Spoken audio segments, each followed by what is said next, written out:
뭐 돈을 많이 버는 직업인가 일단 말씀드리면 변호사님이 이제 은인입니다 이렇게 이제 말씀하시는 분이 있어요. 그렇게 이제 근데 소위 말하는 흉악범들이 있잖아요. 자, 그런 사람이 왔을 경우에 이걸 어떻게 해야 되느냐? 안녕하세요 여러분, 이인철 변호사입니다. 자, 오늘은 많은 분들이 이제 궁금해하시는 것, 특히 변호사란 직업에 대해서 궁금하신 점이 많은 것 같아요. 과연 변호사는 어떤 일을 하는 직업인가? 일을 하면서 보람과 고충은 무엇인가? 또 이제 구체적으로 변호사의 이제 선임 비용 얼마나 드는가? 궁금한 거에 대해서 제가 이제 솔직하고 아주 시원하게 답변 드리도록 하겠습니다. 자, 일단 질문을 좀 해주시겠어요? 네. 많은 분들이 아시겠죠. 변호사는 뭐 하는 직업인가?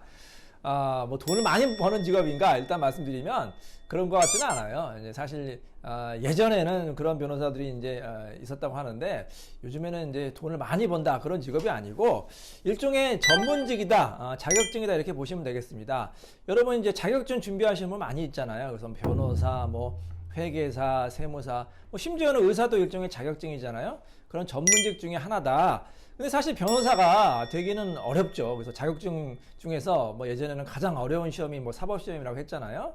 요즘에 이제 로스쿨 이제 변호사 시험으로 바뀌었는데 시험에 통과하고 요건을 취득하면 변호사라는 자격증을 취득하게 되고요. 여러분 이제 살면서 법적으로 여러 가지 문제점이 발생할 수가 있어요. 예를 들어서 뭐 범죄 피해를 당할 수도 있고 아니면 억울하게 범죄의 가해자로 몰릴 수도 있고요. 뭐 누구한테 고소를 당했다든지.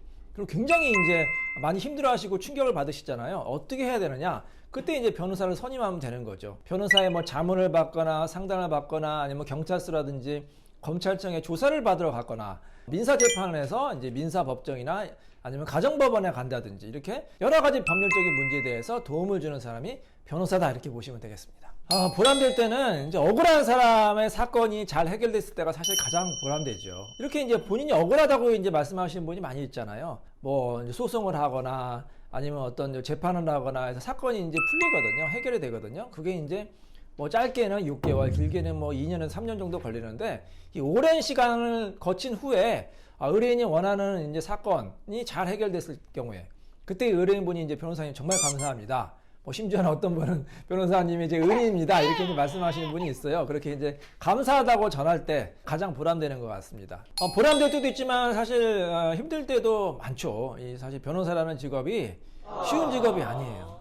어떤 사람의 분쟁을 해결해 줘야 되잖아요. 뭐 어떤 사람이 뭐 감옥에 갔다 석방을 원한다 그러면 또 석방을 또 원하면 또 석방을 해줘야 되는 거고 아니면 뭐 범죄 피해를 당했다 그러면 고소를 해가지고 또 상대방을 처벌을 또 시켜야 되고 이렇게 의뢰인이 원하는 게 있거든요.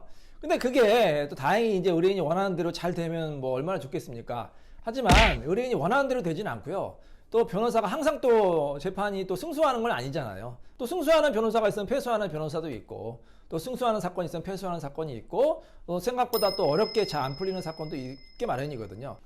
그 다음에 이제 재판 진행 과정에서 요즘에 또 많이 문제가 되는데 우리 의뢰인이 처음에 이제 얘기 들었던 거랑 좀 다른 방향으로 흘렀을 때 처음에 쉽게 말해서 착한 사람인 줄 알았는데 나쁜 사람이다. 이럴 경우에 어떻게 되느냐. 참 이게 고민이 되는 경우죠. 근데 소위 말하는 흉악범들이 있잖아요. 자, 그런 사람이 왔을 경우에 이걸 어떻게 해야 되느냐. 자, 어떻게 생각하세요? 만약에 흉악범이 왔다. 그럴 경우에 본인이 정말로 구속됐는데 형이 중하게 나온 것 같다. 도와달라. 이렇게 이제 본인의 이제 구속돼 있으면 가족들이 찾아오는 경우가 있잖아요. 그럼 변호사가 그 사건을 맡아야 될까요? 말아야 될까요? 어떻게 생각하세요? 의뢰인이기 때문에 네. 성심성의껏 상담을 해주고 네. 사건을 맡아야 한다고 생각합니다. 그 사회적으로 막 비난을 받는 사건이면 어떡해요? 그래도 맡아야죠. 예, 맡아야 돼요? 예. 이제 많은 분들이 이제 오해를 하시는 경우가 있어요. 변호사가 왜 흉악범을 변호해야 되느냐? 사회적으로 나쁜 사람은 변호하면 안 된다. 이렇게 생각하시면 물론 그런 생각도 당연히 들 수가 있죠. 저도 거기에 이제 공감을 하는데요. 근데 여러분 이제 이 변호사라는 직업은요. 이 착한 사람, 나쁜 사람을 가려서 맡으면 안 돼요. 사실 변호사 윤리에 돼 있거든요. 사회적으로 비난을 받는다는 이유만으로 변호사 선임을 거절하면 안 된다. 이 의뢰인이 나쁜 의뢰인이건 뭐 좋은 의뢰인이건 어쨌든 변호사는 그 사람을 선임을 해야 돼요. 단 변호사가 하면 안 되는 행동이 있어요. 자, 그럼 변호사가 정말 의뢰인의 이익을 위해서 증거를 조작해가지고 무죄로 만들면 될까 안 될까요? 그건 안 되는 거죠.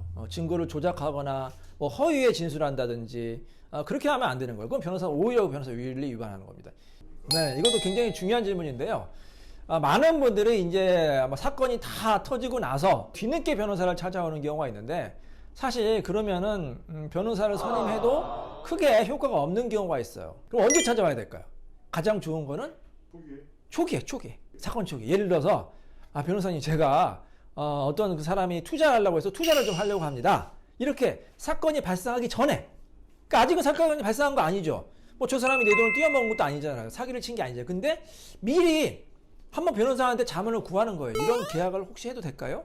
아니면 어떻게 계약을 해야지만 내가 나중에 피해 구제를 받을 수 있을까요? 그럼 변호사는 너무나 잘 알거든. 만약에 이 사람이 사기를 할 경우에는 어떻게 하는 게 좋은가? 예를 들어서 뭐 그 사람의 재산을 찾아가지고 담보를 설정한다든지, 아니면 보증인을 세운다든지, 재산을 좀 파악을 한다든지, 아니면 계약서를 잘 쓴다든지, 이렇게 미리 조언할 수가 있거든요. 그래서 사건이 터지기 전에 변호사의 자문을 받는 게 가장 중요합니다. 만약에 사건이 터졌다? 그럼 어떻게 되느냐? 하루라도 빨리 와야 돼요. 하루라도 빨리. 그 사람이 도망가기 전에. 아니면 그 사람이 아직 그 사람 명의로 재산이 있을 때. 그래야만 소송을 해가지고 그 사람을 잡을 수도 있고, 그 사람 재산이 있으면 가압류라든지 압류를 할 수가 있거든요. 그래서 가급적이면 빨리 변호사를 찾아오는 게 여러분에게 가장 좋은 방법이라고 생각이 됩니다. 뭐 요즘에 이제 변호사들 많으니까 이 많은 변호사 중에서 과연 어떤 변호사가 과연 나한테 맞는 변호사인가, 내 사건에 가장 적합한 변호사인가, 이제 고민이 될 수밖에 없어요. 제 생각에는 그 분야의 전문 변호사를 찾아가는 게 좋다고 생각이 됩니다. 이제 얼마 전부터 전문 분야가 생겼어요. 대한변호사협회에서 이제 전문 변호사 인증 제도를 시작했거든요. 그래서 그 분야에 몇 년 정도, 그다음에 이제 사건 수도 어느 정도 한 경험이 있는 경우에 이제 전문 이제 변호사 자격증을 이제 인증을 해줬거든요. 저 같은 경우에는 이제 이혼 사건, 가사 사건을 많이 하니까 이혼 전문 변호사, 가사 전문 변호사 이런 이제 전문 자격을 이제 취득을 했습니다. 또 여러 가지 분야가 있죠. 뭐 의료 분야라든지 뭐 교통사고, 뭐 인사, 형사 각 분야가 있으니까 그 변호사가 그 분야에 얼마나 경험이 많은지, 그다음에 지식이 많은지, 전문 자격증을 취득했는지 이런 것을 확인하는 것도 저는 나쁘지 않다 이렇게 생각이 됩니다. 자, 그리고